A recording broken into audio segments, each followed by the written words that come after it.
Nice little cloud of Dominican cigar smoke usually means that we're about to start talking about something interesting here at Two Hands and a Face Audio. We're very grateful that you're giving us a few minutes to join us on this occasion. And you will note the conspicuous absence of gear, instrumentation, amplifiers, pedals, etc. in my hands. No tubas, no French horns, no fluvers.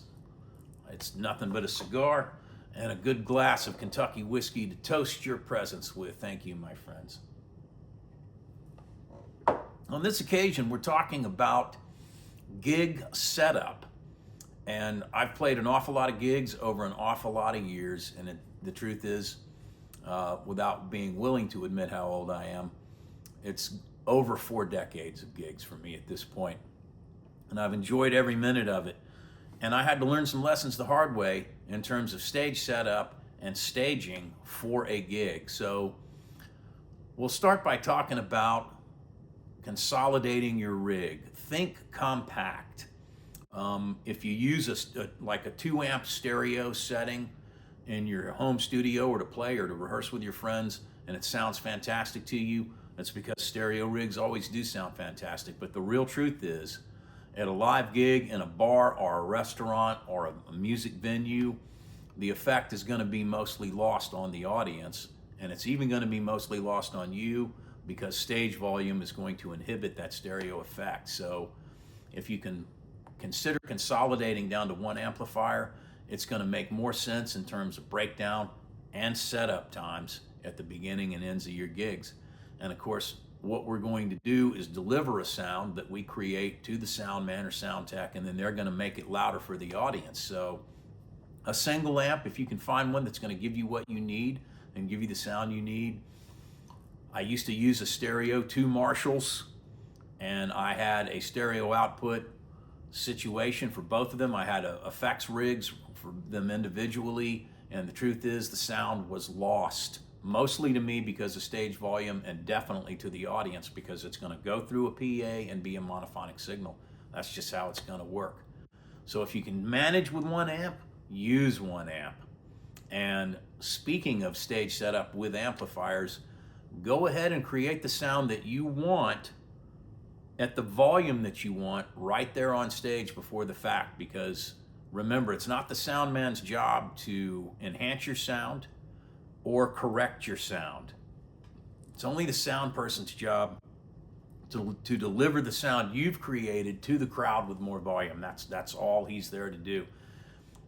He's not responsible for effects or EQing or shaping the sound. It's something that you need to create in its entirety and then deliver and finished product to your sound man. So that's just a side note. We're talking about consolidating gear. Think about your pedal array. If you've got 1 or 2 pedals that you only use for one song, maybe there's a way to get around that. Maybe you can use another type of pedal to compensate for the absence of that particular sound, because that's a lot of bulk and weight and real estate to devote when you're only using a pedal for maybe one song. So think in terms of consolidating gear. Think in terms of consolidating pedals, maybe down to 1 amp. When you set up your rig on stage, you can always benefit from having the best quality hardware that you can buy, but make it collapsible hardware. I have only recently, all these years of gigging, it took me forever to make the point to myself and learn the lesson. I have a new amp stand that is tripodal and it collapses down, and it's a very good piece of hardware. Costs a little more than a lot of amp stands cost, but it's worth it because of the quality. I know it'll be there working for me 10 years from now. I hope that I am. But that amp stand definitely will be. And we're going to show some images of a couple of products, or a product that might serve your purpose as well as this one has served mine. A mic stand is another one. Don't buy the cheap $39 mic stand. Spend 80 bucks, spend 90 bucks, spend 100 bucks. Get the very best mic stand you can get. Of course, those are all collapsible, but you want one that has hardware that's going to stand up to the rigors of gigging.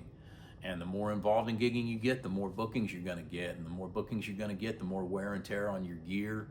And man, the $39 mic stand is going to let you down after a handful of gigs and the really, really high end, maybe 80, maybe 90, maybe $100 mic stand that's all steel componentry is going to serve you maybe for the next 20 years. I use Tama mic stands, and that's absolutely what they have done. Both of mine are over 20 years old, and man alive, have they played a lot of gigs. There are other quality products out there too, but look at the bushings, look at the tension clips, look at the collets on it. If they're made of plastic, they're not gonna last, man. So get the best gear you can get. So I have recently consolidated my gear so that my dual guitar stand, which is a tripod and folds down, my really good quality mic stand, which of course folds down, and my new tripod-based amp stand, which also collapses, all go into one slender bag. We can show you an image of a bag that will serve that purpose nicely. If it's 48 or 50 inches long, it'll hold any standard stage mic stand collapsed. So I've got one bag, slender, small, that totes in all of my stage hardware, my mic stand, my amp stand, and my guitar stand. And the guitar stand is a dual because it's always good to have a backup instrument with you in case you break a string or you have an issue of some kind. Instead of doing a repair on site, you can just switch to another guitar.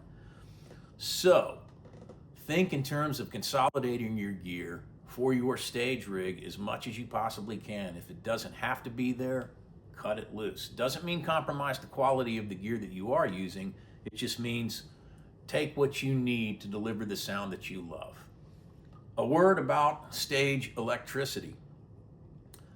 Make sure that you have a backup extension cord, maybe not in your gig bag. It's going to be big, so maybe in your vehicle. Keep a 100-footer and then have a couple of 15-footers in your gig bag for use on the stage. A 15-foot extension cord should cover any interior stage setting you happen to use, or any indoor gig, any indoor venue. 15 feet should be fine. I always opt for the 3 Edison plug molded head extension cords because they're very robust, they have built-in grounding points, and they are reliable. Power strips that switch on and off and have a fusing option are not as reliable because they are more delicate. Even though there's some really good ones out there, they tend to be way more expensive, they take up way more space, the cords are generally shorter, and they are not as robust as those molded heads. And we can provide an image of a molded head Edison plug 3-banger so that you have a visual reference for it if you don't know what I'm talking about. But those are a very good idea for stage cords instead of power strips that you have to switch on one side. Those are generally too delicate for stage use. We've all used them and probably all been let down by them at some point. So the other thing that I would say about stage electricity is double check the point at which you are plugging in. If they have a receptacle at the stage or on the stage, visually inspect it to make sure that it looks intact.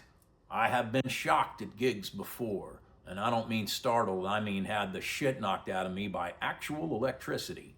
So definitely do a visual inspection, a cursory inspection of the area and the receptacle, the plug receptacle that's being provided to you.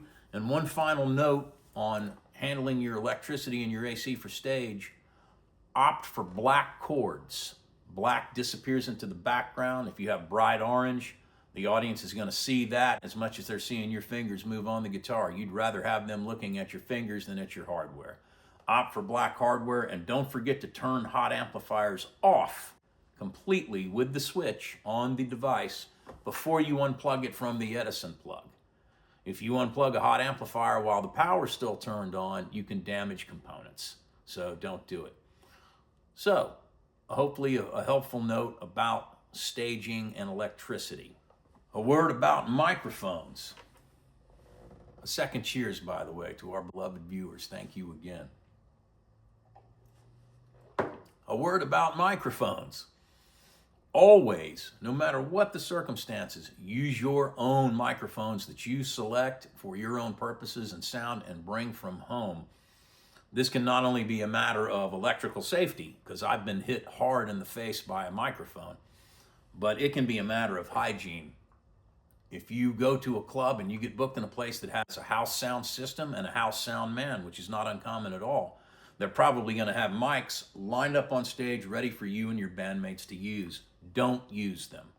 You might piss the sound man off a little bit when you ask him to shut the power down so that you can change the mic silently to your own mic. But I'm telling you, man, house mics that have been used by 1,000 bands over 10 or 12 or 20 years are going to be jammed with food particles, smoke, and liquor residue. They're going to smell awful. They might even have bacteria lingering from God knows what or who. They might have a virus left over from the guy that sang on it last night that has a damn cold or a flu case that you don't want. So as disgusting as it sounds, the food particle thing is even worse, man. I mean, you can look at a mic, and if you see food particles embedded down into the mesh, you do not want to touch that mic with your lips. And let's face it, when you're putting on a hard show and you're singing with passion, sometimes your lips touch the mic, but you don't want it to touch those mics, man. Ugh. And I don't say ugh very often, but on this occasion I will. The sound man may be argumentative about it. Insist. This is a matter of hygiene, personal health, and personal taste. He might have a mic that you don't like. Maybe you want to use your SM58 because you like the way your voice sounds on it. That is your right. So if the guy's being hard-headed about it, just say, look, man, I'm sorry to put you to the trouble. I got to use my own mic. We got to use our own mics. What can I get you to drink? Here's a $10 bill, and what can I get you to drink? Here's a $20 bill. I always tip the house sound guys up front anyway. That's always a good idea. We talked about that in our gig protocols segment. So use your own mics no matter what else you do.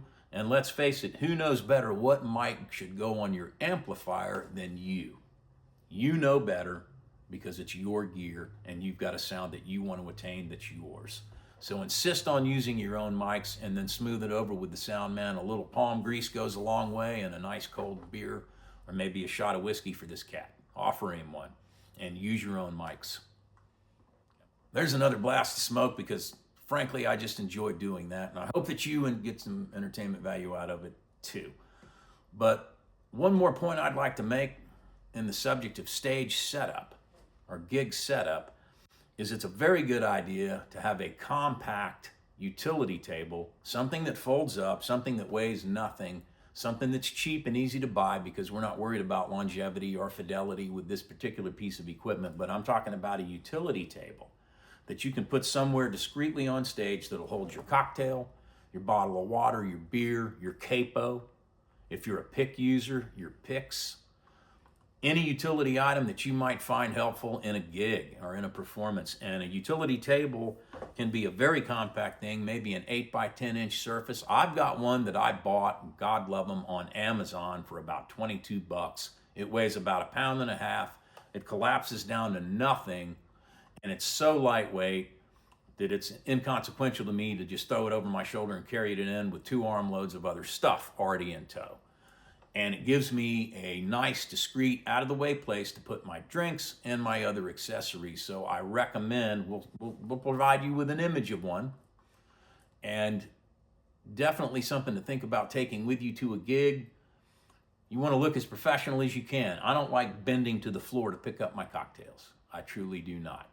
And I don't want to leave my cocktails vulnerable to either theft or Mickeys on the edge of the stage because people will do some crazy things. Yes, it's happened.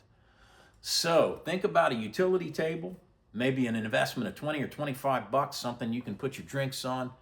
If they let you smoke cigars, you can put your cigar lighter on it and your extra sticks. But think in terms of consolidation for gig setup. Think in terms of electrical efficiency and safety in gig setup. Think in terms of using your own microphones so that you can avoid the skank of the house microphone. And think in terms of creating a sound that you like right where you're standing in front of that amplifier on that stage so that you can deliver a completed and finished product to a sound man who doesn't have to worry about correcting your sound or EQing your sound or enhancing or augmenting your sound. Not his job or her job. Just deliver the sound you want them to make louder to the audience. And I hope these things were helpful. These are just things that I've gleaned over 40 plus years of gigging, and I had to learn some of these lessons the hard way, but I hope that this was helpful for you. And I also hope that if you enjoyed this video at all or got anything positive out of it, you'll leave me a note and tell me about it. And hit that subscribe button, man. We'd love to have you join us on a regular basis. And we would love to hear your feedback about your own style for setting up a stage or rigging up your gear. Thank you for joining us. Very much a pleasure to have you here. And cheers, my friends. Keep gigging.